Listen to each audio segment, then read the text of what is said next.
The millionaire stepped quietly into the sunlit garden, expecting nothing more than silence. But what he saw stopped him cold.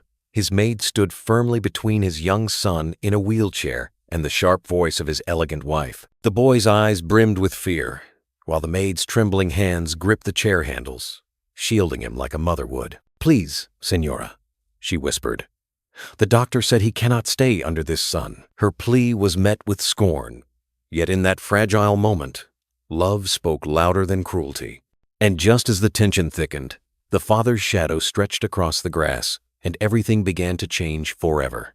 Before we begin, tell me at what time and from which country are you watching this story? Inside the Brookline mansion, the dining room glowed with sterile beauty. The chandelier hanging above the long mahogany table scattered shards of golden light across the silverware and wine glasses, making the room shine as though it were a photograph in a glossy magazine. Yet despite the elegance, the gleam of polished wood, the faint scent of roasted chicken with rosemary drifting from the kitchen, the air felt hollow. No warmth of conversation, no bursts of laughter. Only silence, broken now and then by the scrape of cutlery against porcelain. At the head of the table sat Richard Campbell, the man whose name commanded respect in Boston's business circles but who seemed strangely absent in his own home. His broad shoulders were hunched slightly, the weight of a dozen unread emails visible in the crease of his brow. His dark suit jacket lay draped neatly across the back of his chair.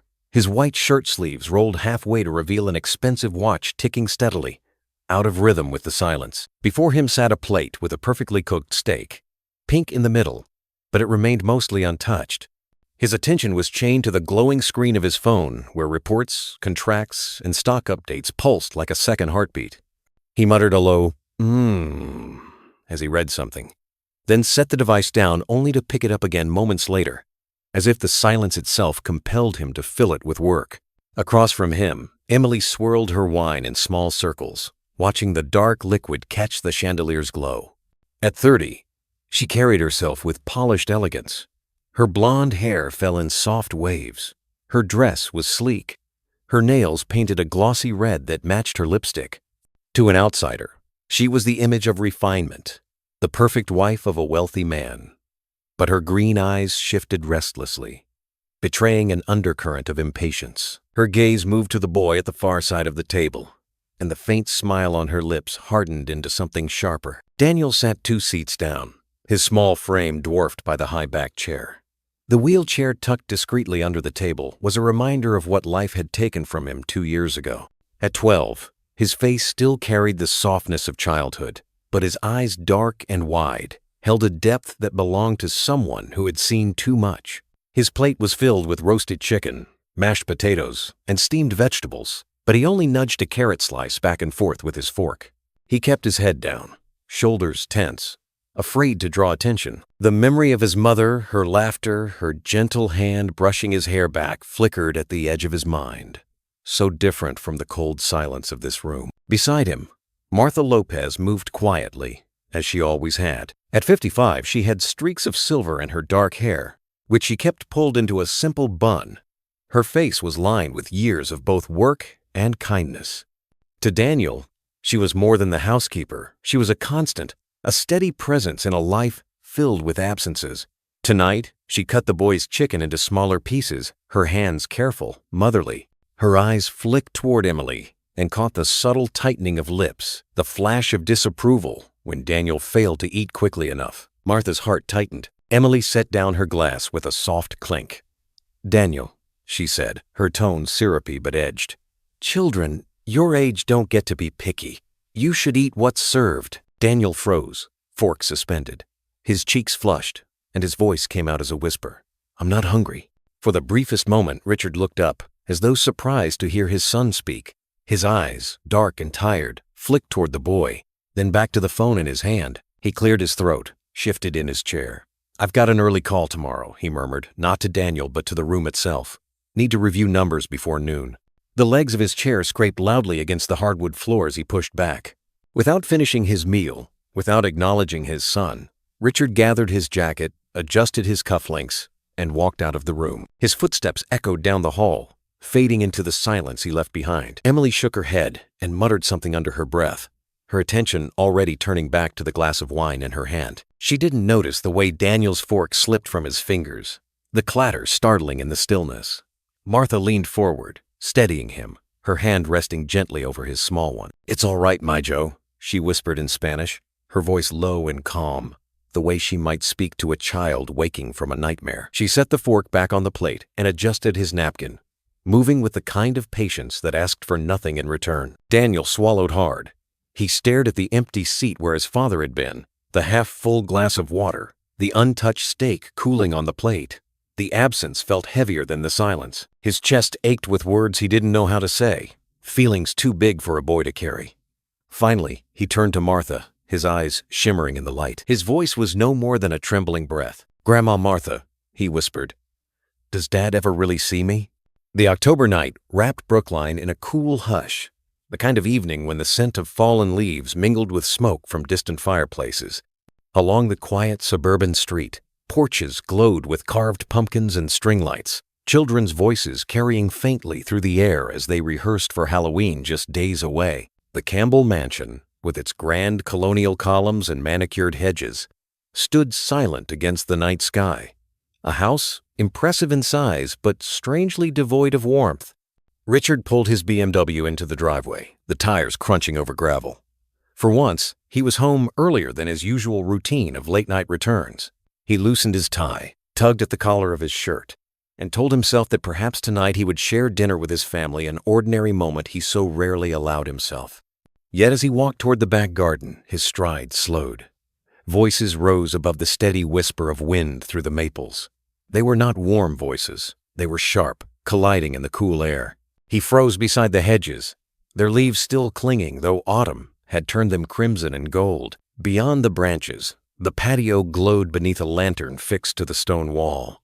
Emily's figure stood there, bright and polished even in the dim light, her silk blouse too fine for the chill.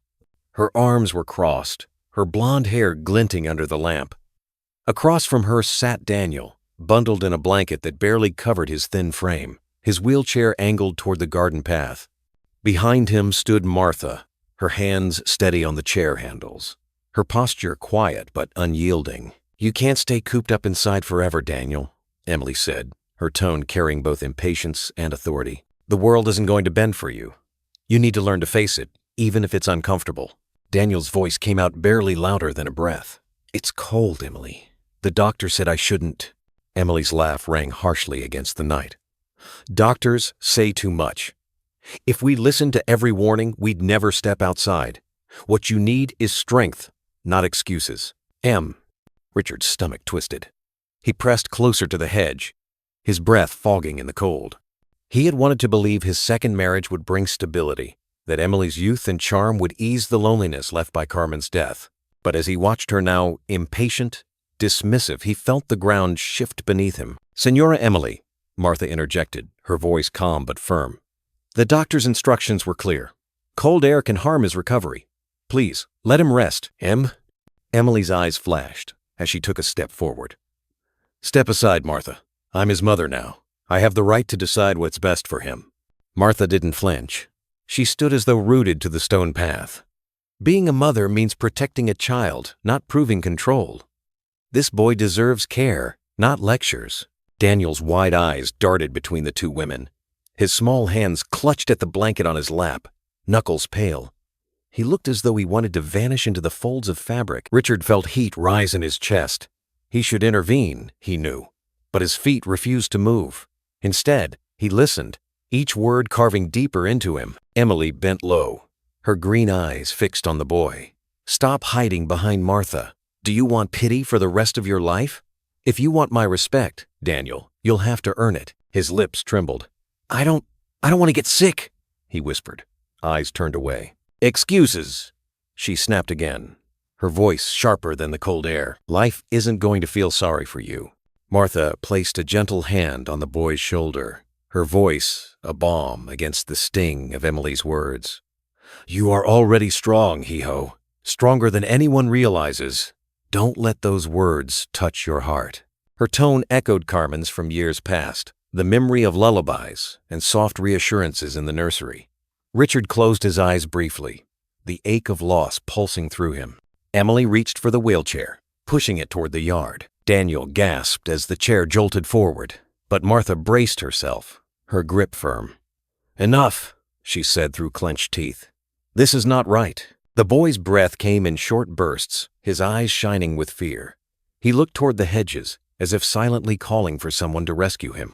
Richard's fists clenched until his nails dug into his palms. Rage surged in him, the urge to step out and end this scene rising like a tide. But alongside the anger came something heavier: shame. Shame that he had not seen this sooner, that he had trusted too easily, that he had let others carry the responsibility he had abandoned. He remained hidden, trembling, his breath loud in his own ears. Emily finally let go of the chair, exhaling sharply. "Fine, but don't think I'll put up with this stubbornness forever." A child who refuses to grow stronger is nothing but a burden. She spun away, her heels clicking against the stone as she stormed back into the house. The garden fell silent, except for the rustle of leaves. Martha leaned down, pulling the blanket higher over Daniel's chest. "Shh, it's all right now," she whispered. "You're safe here." Daniel blinked back tears, his lips trembling. "Thank you," he whispered, clutching at the blanket as though it were the only shield he had left. Richard pressed his hand against the hedge, the branches biting into his skin. He had thought money and medicine could shield his son, but tonight had shown him how fragile those illusions were. He listened to the faint toll of a church bell in the distance, the sound carrying across the quiet neighborhood, and he felt the full weight of his absence. For years, he had chosen the company boardroom over his own dining room, contracts over conversations, profit over presence. No more.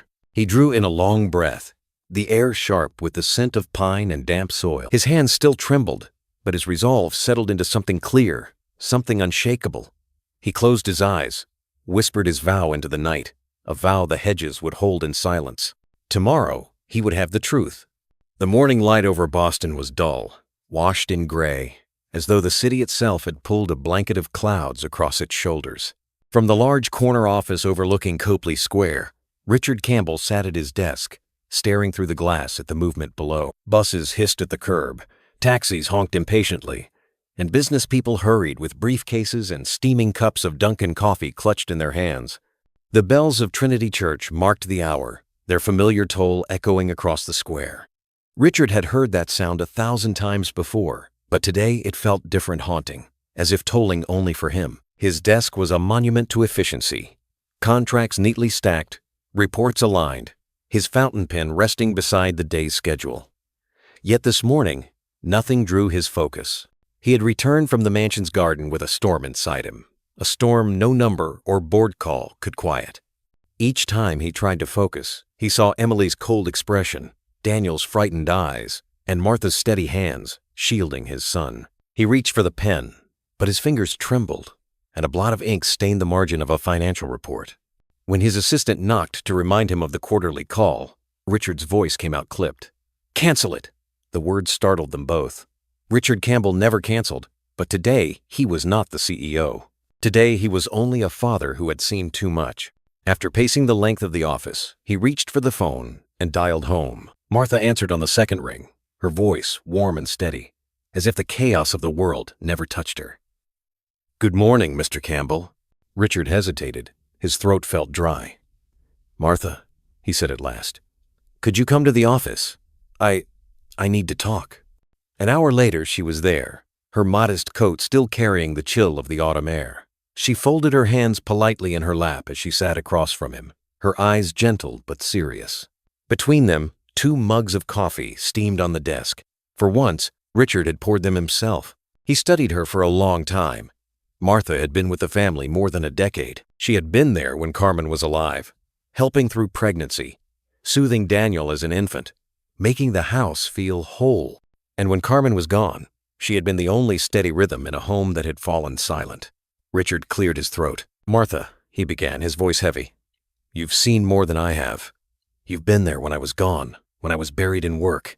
You know what I don't. I need you to tell me the truth. About Emily, about my son." Martha lowered her gaze, her fingers interlacing tightly. For a long moment, she was silent. Richard leaned forward, his palms flat on the desk. "Please, I can't look away anymore. Daniel is my son. There is no meeting, no contract, more important than him. She raised her eyes, and he saw something there, hesitation, but also compassion. Finally, she spoke. "Signor Richard, since the first months of your marriage, Mrs. Emily has shown impatience with Daniel. At first it was small. She would scold him for not eating enough, tell him he was lazy, say he cried too often. But with time, it grew worse. She began calling him weak. Sometimes, she told him he was a burden. The words struck like blows. Richard's breath caught. He gripped the edge of the desk until his knuckles turned white. "Why didn't you tell me?" Her voice softened. "Because you were never home. You were always at the office, always away. And Mrs. Emily, she warned me. She said if I spoke against her, you would believe her instead of me. She threatened my job." Richard sank back in his chair, shame burning his face. He had given Emily too much authority, too much trust, while he buried himself in work and called it responsibility. "And Daniel?" he asked, his voice barely audible. Martha's eyes glistened. "He tries to be strong, but he has grown quieter. Sometimes at night, when the house is still, he whispers to me.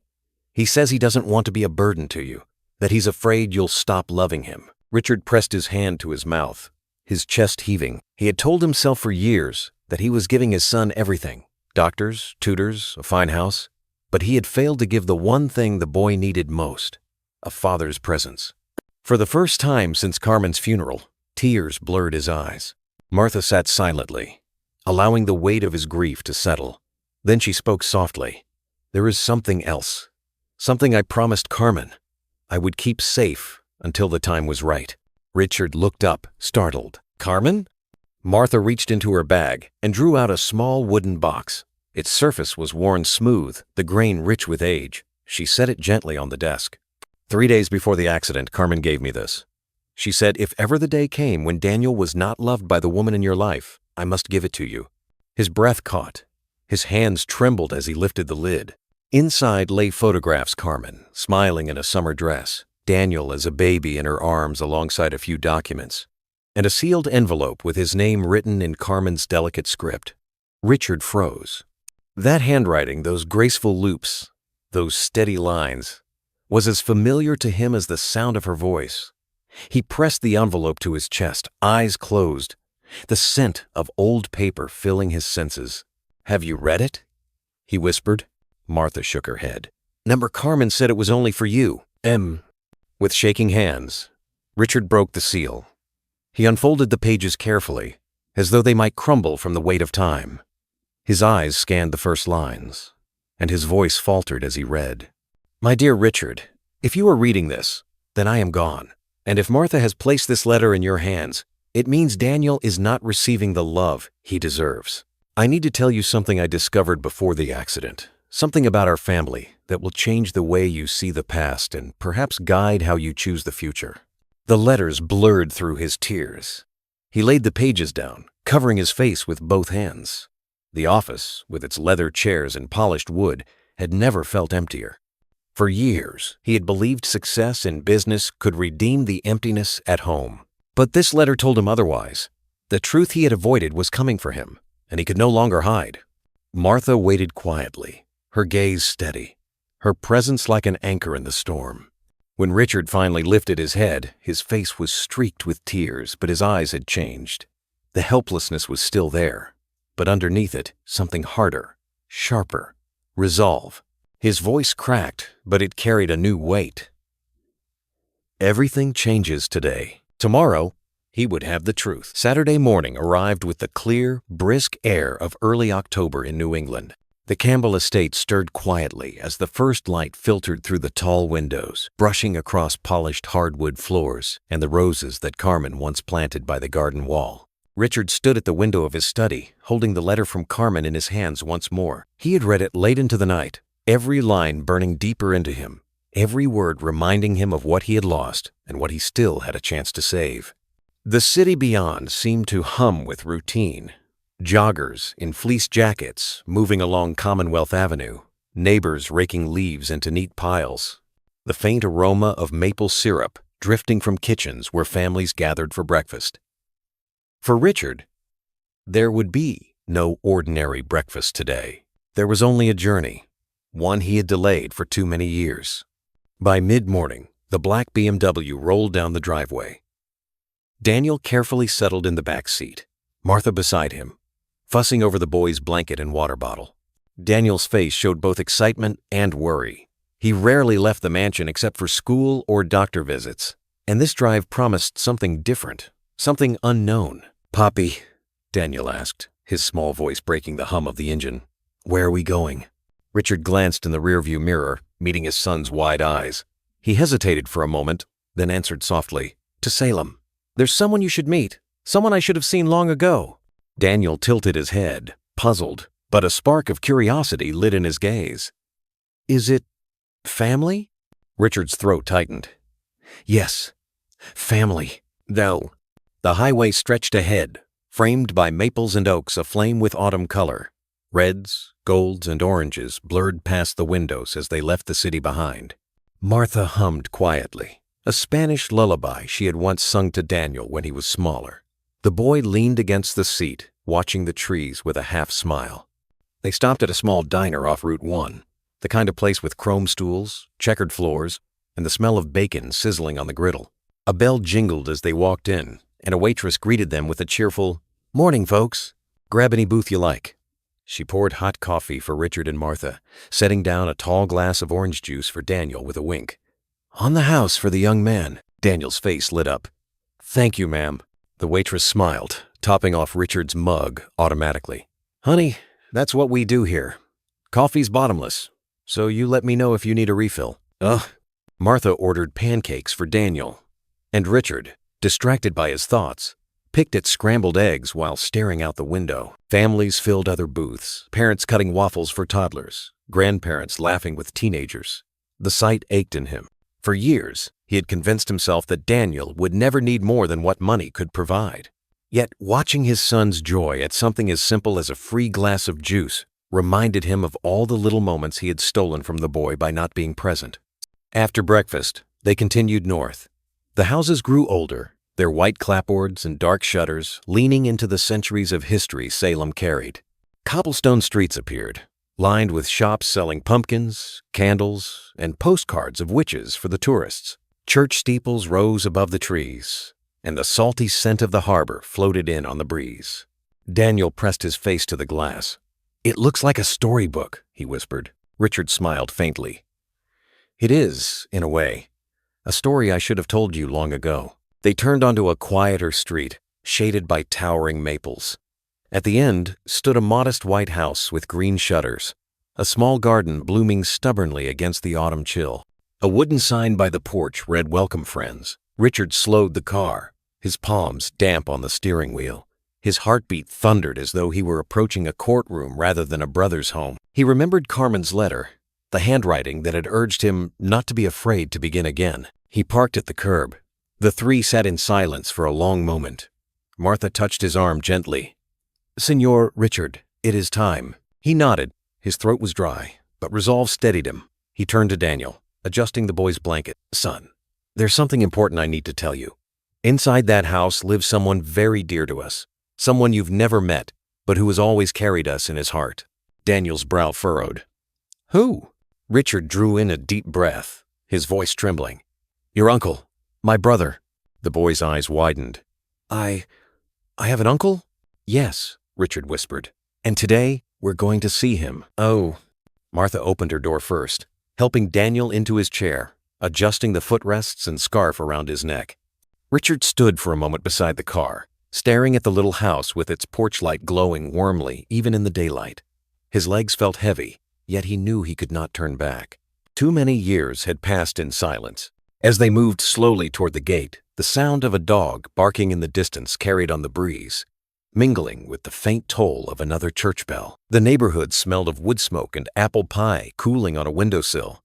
Ordinary, comforting details, and yet to Richard they felt sacred because they marked the threshold of a new beginning. He placed his hand on Daniel's shoulder, steadying both his son and himself. For the first time in decades, Richard Campbell was about to knock on his brother's door. Saturday morning unfolded slowly in Brookline. A pale sun pushed its way through thin clouds, glinting off the wet pavement from last night's rain.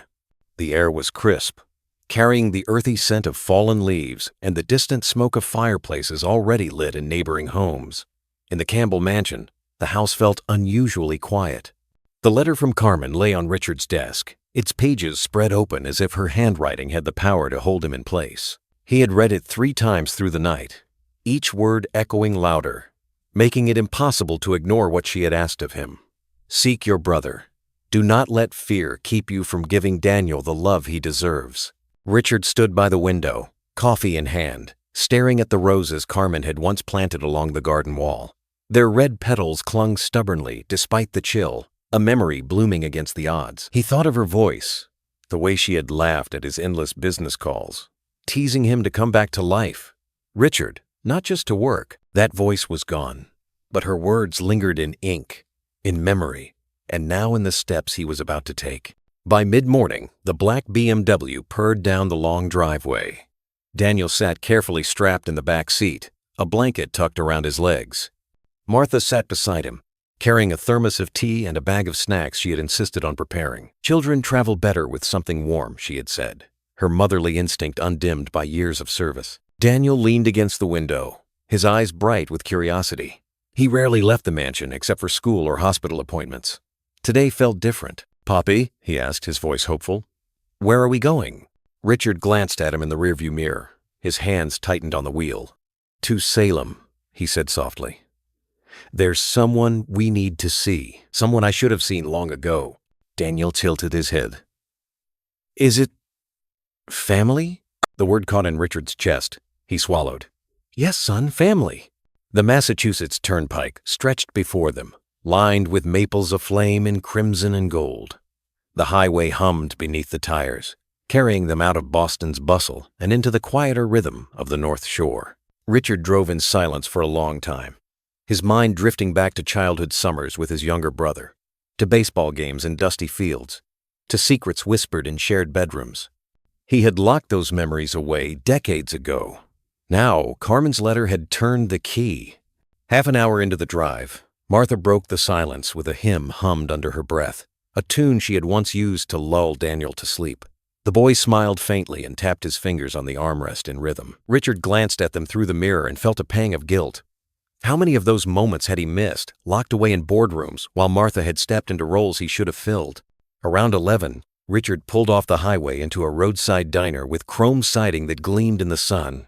A neon sign buzzed open 24 hours, and a row of pickup trucks lined the lot. Inside, the smell of bacon and maple syrup clung to the air. A waitress in a blue apron greeted them with a smile. "Morning, folks. Booth or counter?" "Booth, please," Richard replied. She led them to a vinyl booth near the window, dropping menus onto the table with practiced ease. "Coffee?" she asked. "Yes, thank you," Richard said. "Two?" She glanced at Martha. Martha nodded politely. "Yes, ma'am." "And for the young man?"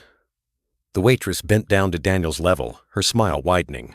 Daniel blinked at her attention, then whispered, "Orange juice?" "Coming right up," she said, winking. "On the house." Daniel's face lit up. "Thank you, ma'am." Richard felt a tightness in his chest at the sight of his son's joy over something so small. He had spent fortunes on treatments, tutors, and gadgets, but he realized now how rarely he had given the boy these simple human joys. Martha ordered pancakes for Daniel, eggs for herself. Richard chose scrambled eggs and toast, but barely touched them. His gaze wandered around the diner. Families filled other booths. A grandfather cutting waffles for a toddler, a mother helping her son with his shoelaces, an older couple reading the Sunday paper together. These ordinary sights felt like foreign territory to Richard. He wondered if Daniel even remembered what it was like to laugh at a breakfast table. The waitress kept refilling their mugs. "Bottomless coffee, hon," she said each time, and Richard smiled politely. When the check arrived, he left a generous tip, the kind Carmen would have approved of. Back on the road, the scenery shifted. Suburban sprawl gave way to narrow streets, lined with colonial houses, their clapboard siding painted white or pale blue. Churches rose above the rooftops, their steeples cutting against the sky. The harbor air brought a tang of salt, mingling with the smell of leaves burning in backyard piles. Daniel pressed his face to the window, eyes wide. "It looks like a storybook," he whispered. Richard's grip on the wheel tightened. "It is, in a way. And it's time we turn a page we should have read long ago. The car slowed as they entered a quieter neighborhood, shaded by towering maples. At the end of the street stood a modest white house with green shutters. A small front garden was bright with chrysanthemums, stubbornly blooming despite the cold. On the porch hung a wooden sign painted in cheerful letters, "Welcome, friends." Richard parked at the curb. For a moment, none of them moved. His hands rested on the wheel, damp with sweat. His heart thudded in his chest. Martha touched his arm gently. "Señor Richard, it is time." He nodded slowly, his eyes fixed on the house. He turned to Daniel, adjusting the blanket over the boy's lap. His voice was low, unsteady. "Son, there's something I need to tell you. Inside that house lives someone you've never met. Someone who has always carried us in his heart, even when we didn't know." Daniel blinked, puzzled. "Who?" Richard drew in a breath that seemed to come from years of silence. "Your uncle. My brother." Daniel's eyes widened. I have an uncle?" "Yes," Richard whispered. "And today, we're going to meet him." Martha stepped out first, unfolding the wheelchair with practiced ease. She helped Daniel into it, adjusting the footrests and tucking his scarf more snugly around his neck. Richard stood by the car, staring at the little house with its porch light glowing warmly, even in daylight. Every part of him ached with hesitation. But the memory of Carmen's letter pushed him forward. Together they moved toward the gate. A dog barked somewhere down the street. The faint toll of church bells floated on the breeze, mingling with the smell of apple pie cooling in a nearby kitchen. Ordinary sounds and scents, yet to Richard they felt sacred, like the markers of a threshold. He placed his hand on Daniel's shoulder, steadying both his son and himself. For the first time in decades, Richard Campbell was about to knock on his brother's door. The house with green shutters stood quietly at the end of the maple-lined street, as if it had been waiting for this moment longer than anyone inside the car could guess. Richard Campbell stepped onto the sidewalk, his chest tight, his hands clammy despite the autumn chill. The modest porch, with its wooden rocking chair and potted mums, felt a world apart from the marble halls and high ceilings of his own home.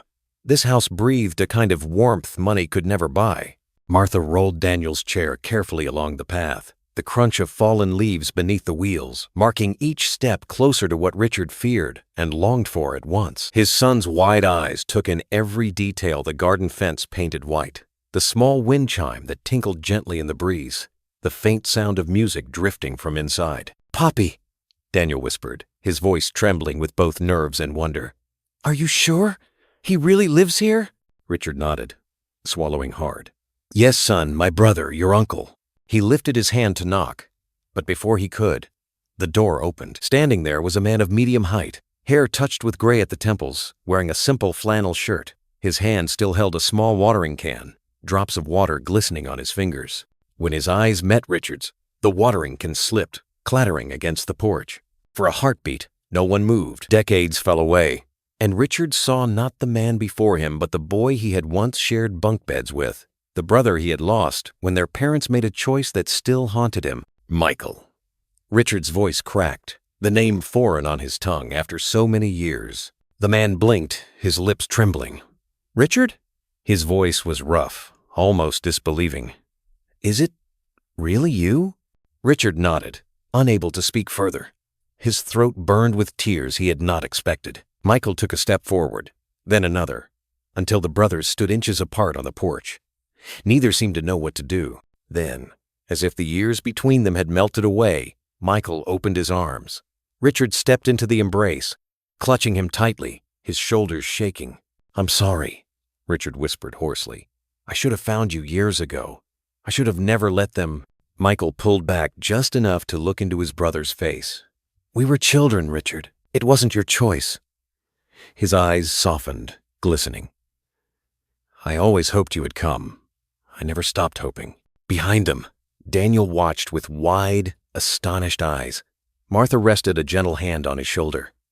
"Mijo," she whispered, "this is family. This is your Tio." Michael's gaze shifted to the boy. He crouched down, his face breaking into a smile, both tender and pained. "So this is him, your son." Daniel's small voice wavered. "Hello, Uncle Michael." Michael's eyes brimmed with tears. "Hola, champ," he said softly. "I've waited my whole life to meet you." The boy's lips curved into a shy smile. He reached out a hand, and Michael took it with a reverence that felt sacred. Inside the house, the air smelled of coffee and cinnamon. Photographs lined the mantel. Children from the local school. Drawings pinned with magnets to the refrigerator. Michael moved about with the ease of someone content in simplicity. He poured tea for Martha, set cookies on a plate for Daniel, and poured black coffee for Richard. They sat around a worn oak table. For a while, no one spoke, the silence thick but not empty. Finally, Michael asked gently, "What brought you here after all this time?" Richard placed Carmen's letter on the table. His hand shook as he slid it forward. "She told me the truth. About what happened to you. About what our parents did." Michael nodded slowly. "I always wondered if you knew. They told you I went to live with an aunt, didn't they?" Richard closed his eyes. "Yes, and I believed them. God help me. I believed them." His voice cracked. "I should have asked, should have fought. Instead, I buried myself in business, in everything else, until Carmen, until she left this for me." Michael reached across the table, resting a hand on his brother's. "You can't carry all of it. I don't blame you. I never did." Daniel looked between them, confused but attentive. "Puppy?" he asked softly.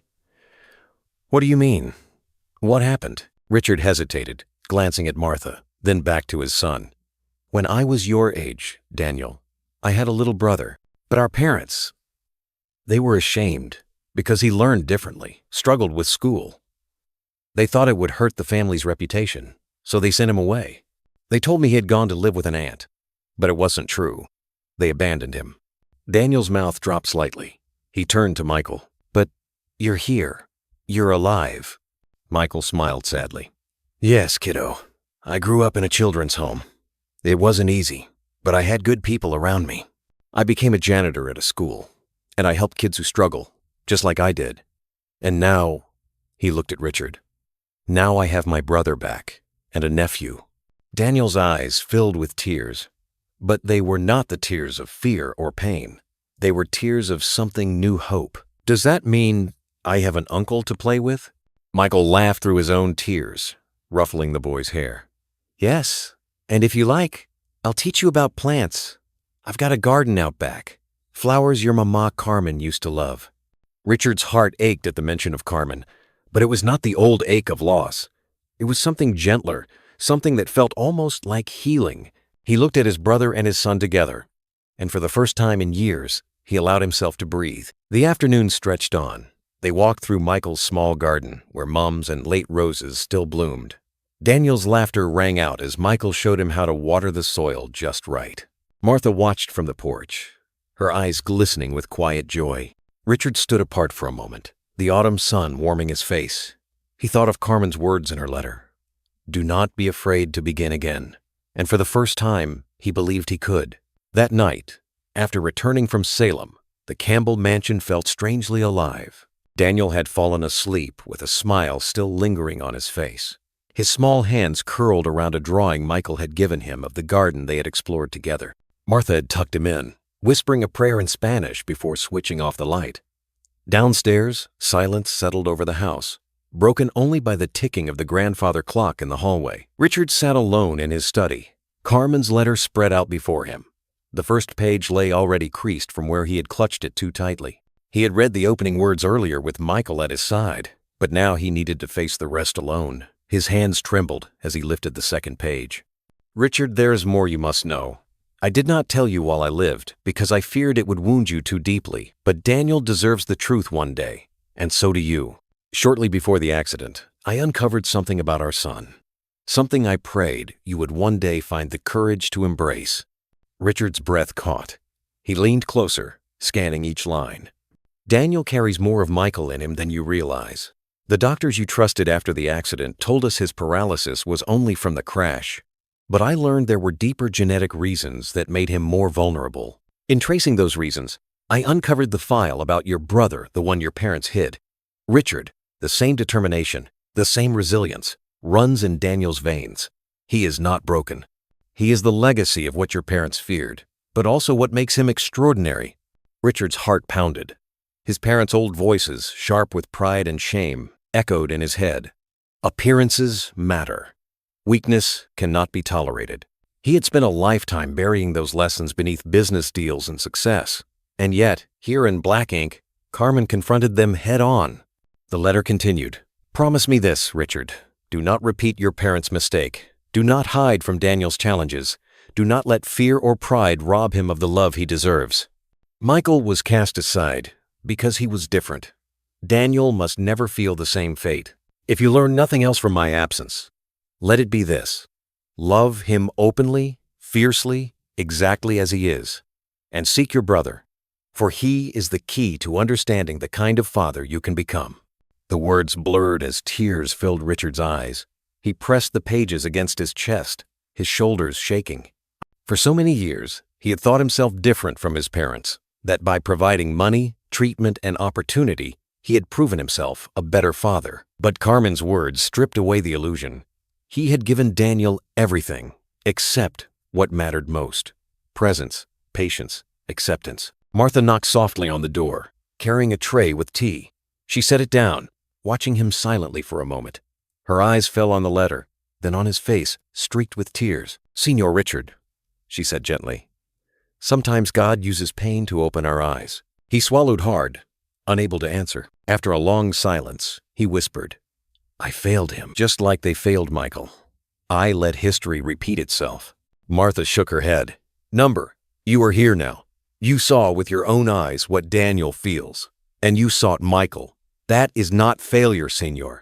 That is the first step of redemption." Her words sank deep. Richard looked down at Carmen's handwriting one last time. The loops of her script seemed alive, as though she were in the room, urging him forward.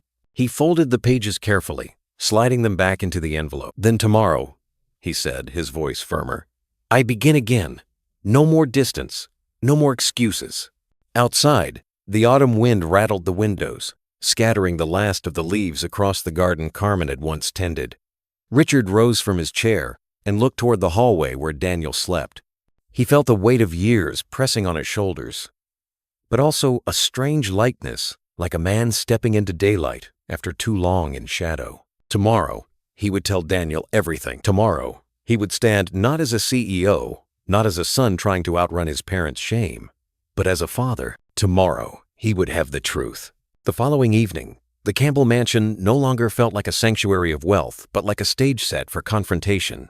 The autumn dusk fell early, shadows stretching long across the marble floors. Richard stood in the living room, Carmen's letter folded in his pocket, his heartbeat heavy with what he knew had to be said. The fire in the hearth crackled, though it gave little warmth to the coldness between the walls. Emily entered with the usual flourish heels clicking against the hardwood, a faint trail of expensive perfume marking her arrival. She wore a silk dress as if preparing for a gala, not an evening at home. Her eyes narrowed slightly when she saw Martha nearby, adjusting Daniel's blanket on the couch. "I'd like a word with my husband," Emily said sharply, her gaze cutting toward the housekeeper. Richard lifted a hand. "Martha stays. Daniel too. This conversation is about all of us." Emily's painted smile faltered. "Excuse me? You heard me." His voice was calm, but iron beneath the calm. "It's time the truth is spoken in this house." Daniel looked uneasy, glancing between them. Martha rested a steady hand on his shoulder, whispering reassurance. Emily folded her arms. "Truth? What truth? That you've been letting a servant undermine me? That you've been coddling a boy who refuses to grow up?" Richard's jaw tightened, but he kept his tone measured. "Enough, Emily. I've seen with my own eyes how you treat my son, and I've read the words Carmen left me before she died." Emily's expression flickered, a flash of fear beneath her anger. "Carmen!" she scoffed. "You're still clinging to the past? Richard, she's gone.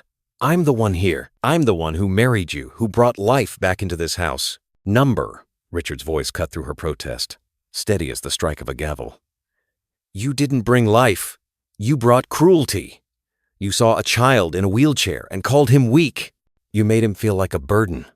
You lied to him, to Martha, even to me, and you thought I would never notice because I was too buried in work. But I notice now." Daniel shrank back slightly at the sharpness of his father's tone, but when he looked up, he saw not anger directed at him, but at someone else entirely. For the first time, he felt defended. Emily's cheeks flushed with indignation. "So what, Richard? You expect me to play mother to a broken child? To sacrifice my youth, my freedom, for pity?" Martha's eyes flared, but Richard raised a hand to silence her, his gaze fixed on Emily. "He is not broken. He is my son. He is the blood of this family, the best part of me and of Carmen. And he deserves love, not tolerance. If you can't give that, then you have no place here." Emily laughed bitterly, though her voice trembled. "And you think your little maid and your long-lost brother will replace me? You're pathetic, Richard. You'll regret this." "Number." Richard stepped closer, his figure casting a shadow across the firelit room. "I regret only letting you hurt him for so long. But that ends tonight." He pulled a folded document from his pocket, the beginnings of legal papers he had quietly asked his lawyer to prepare that morning. "You will leave this house, Emily. Your life of convenience ends here." Her eyes widened, her mask slipping. For a moment, she looked less like the glamorous woman he had married and more like a frightened child exposed in her lies. "You can't do this. You need me." Richard shook his head. "I need to be a father. That's something you never understood." Silence filled the room. The fire popped, sending sparks upward. Emily's lips parted, as if to argue again, but no words came. She turned abruptly, heels striking the floor as she stormed toward the stairs. Moments later, the echo of a slammed door reverberated through the house. Richard exhaled deeply, his shoulders trembling. Martha stepped forward, her eyes searching his face. "Senor Richard, are you all right?" He looked at her, then at Daniel, who clutched the blanket tightly in his small hands. Richard knelt in front of his son, his voice breaking but steady with resolve. "Listen to me, Daniel. You are not a burden. You are the reason I am still standing.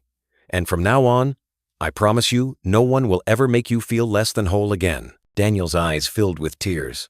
He reached forward, wrapping his arms around his father's neck. "Papi," he whispered, I thought you didn't see me." Richard held him close, closing his eyes as the boy's warmth sank into his chest. "I see you, son. I always will." Martha turned away, her own eyes misted, whispering a prayer of gratitude. For the first time in years, the Campbell mansion felt less like a hollow monument to success and more like a home where love might grow again. And yet, in the quiet that followed, Richard knew the hardest part was still ahead. Rebuilding trust, healing wounds, and embracing the truth Carmen had asked him never to forget. Tomorrow, he would take the next step. Winter arrived gently in Massachusetts, the first snowfall drifting down like feathers, settling softly on rooftops and branches. The Campbell mansion, once a house that echoed with absence, now carried new sounds. Daniel's laughter rolling through the halls, the faint strum of Michael's guitar in the evenings, Martha's steady voice telling stories in the kitchen while soup simmered on the stove. It had been several weeks since Emily left. Her absence no longer felt like a wound, but like a curtain pulled aside, letting in light that had always been waiting. Richard had braced for scandal, for whispers among Boston's elite, but he found he no longer cared. For once in his life, appearances were the last thing on his mind. What mattered was the warmth gathering under his own roof. Michael had taken the guest room, though he spent most of his time with Daniel. They tended to the small greenhouse Richard had commissioned on the edge of the garden, planting herbs and flowers in raised beds, so Daniel could water them from his chair. The boy's joy in touching the soil, in watching green shoots emerge, despite the cold filled Richard with a quiet pride he had not known he was capable of. One Saturday afternoon, as snowflakes drifted against the tall windows, Richard called them all into the living room. The fire glowed brightly, the scent of pine logs filling the air. Martha carried a tray of cocoa. Daniel wheeled himself closer to the hearth, and Michael leaned against the mantel, his expression curious. Richard stood before them, Carmen's letter in his hands once more. He had read it so many times that the creases were permanent, but today, he wanted to share what remained unsaid. His voice was low, steady, carrying weight. "Carmen asked me, before she died, to make sure Daniel was always surrounded by love. She feared what would happen if I remarried without choosing wisely. She was right. But she also gave me a gift, the reminder that family is more than blood or duty. It's the people who choose to stay, who choose to love. He turned to Martha. You have been more than a housekeeper. You've been a mother to my son when I was too blind to see. I want that recognized. Martha, will you accept to be Daniel's godmother, officially, with all rights and protections? Martha's hands flew to her mouth. Tears welled in her eyes as she whispered, It would be the greatest honor of my life, Señor. Daniel clapped his hands together, his smile wide. Madrina Martha, he said proudly, tasting the word. You've always been that already. Richard then looked at his brother. The silence between them was heavy, but no longer painful. Michael, he said, voice rough, I don't want to lose another decade. You've spent your life helping children others overlooked. I want us to build something together. A place where kids like Daniel can learn, can thrive. I can provide the resources, but I need your heart, your wisdom. Michael's eyes shone. You mean a school? Richard nodded. A school in Carmen's name. A place that says to every child, you are not broken, you are beloved. Daniel's face lit up. Can I help too? I could talk to other kids who use wheelchairs. Tell them it's okay to be different. Richard knelt before him, placing both hands on his son's shoulders. You won't just help, son. You'll lead. You'll be our voice of hope. The room fell quiet. The kind of quiet that wasn't empty but sacred. Snow continued to fall outside, blanketing the world in white, as if offering them a clean page. Martha wept softly. Michael's hand rested on his brother's shoulder, and Daniel's eyes glowed with a brightness that made him look older than his years, wiser than his pain. That night, as the fire burned low and the family lingered together, Richard stepped onto the porch. He looked up at the sky, where stars pierced through the winter clouds. For the first time since Carmen's passing, he spoke to her aloud. You were right, love. I lost my way. But you planted seeds, and now they've taken root. Our son will never feel abandoned again. And I've learned that strength isn't measured in power or wealth. It's in forgiveness, in starting over, in family. He closed his eyes, breathing in the sharp winter air, and when he turned back inside, laughter and warmth pulled him homeward. Months later, as spring returned, the groundbreaking of the Carmen Campbell School for Hope took place. Michael stood proudly beside Richard. Daniel held the ceremonial shovel with his small hands, and Martha beamed as photographers captured the moment. The garden at the school's entrance bloomed with roses, planted in memory of Carmen, red against the bright green of new life. When the ribbon was cut, Daniel raised his voice, clear and confident. This school is for kids like me, for kids who need to know they are loved. My mama wanted it, my papi built it, my tio believed in it, and my madrina showed me what love means. The crowd applauded, many with tears in their eyes. Richard's vision blurred as he looked at his son, no longer just a boy in a chair, but a light for others. That evening, as the family gathered around their dinner table, Richard lifted his glass. His voice was steady, full of gratitude. To Carmen, whose love still guides us. To Martha, whose loyalty has become family. To Michael, who proves second chances are real. And to Daniel, who taught me that love doesn't hide from imperfection, it grows from it.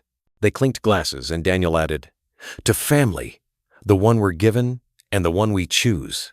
Outside, roses swayed gently in the spring breeze. Inside, love had finally taken its rightful place. Richard Campbell, once a man consumed by work and haunted by loss, had found his redemption not in success, but in the strength of family. And in that truth, he finally felt whole. The first snow had long melted by the time their new school opened its doors, yet the memory of that night by the fireplace lingered. A man who once measured his worth in balance sheets had found a different kind of treasure in the laughter of his son, the loyalty of a friend who became family, and the long-delayed embrace of a brother thought lost forever. If you feel this story carried something beautiful, leave us a number 1 in the comments. If you think it could be told better, don't hesitate to mark it with a 0. Your thoughts, just like stories, help us grow together. And what is the lesson? That love, when offered without conditions, has the power to redeem what once seemed broken.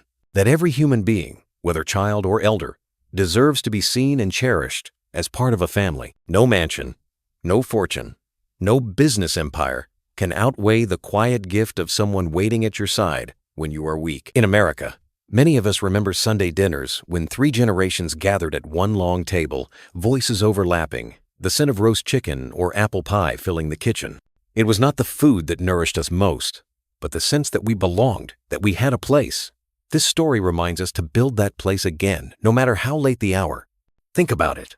A man who nearly repeated his parents' mistakes chose instead to begin again. And in doing so, he showed that opportunity is never fully lost, only waiting for courage to open the door. Like a porch light glowing in a New England winter, one small act of kindness can guide us home through the darkest night. For Richard, that light was the memory of Carmen and the innocence of Daniel. For us, it might be the call of a grandchild, the hand of a neighbor, or the memory of our own parents teaching us right from wrong. So, dear listener, take a moment after this story to reflect on your own path. Who in your life is waiting for a word of forgiveness? Who might need you to step closer instead of farther away?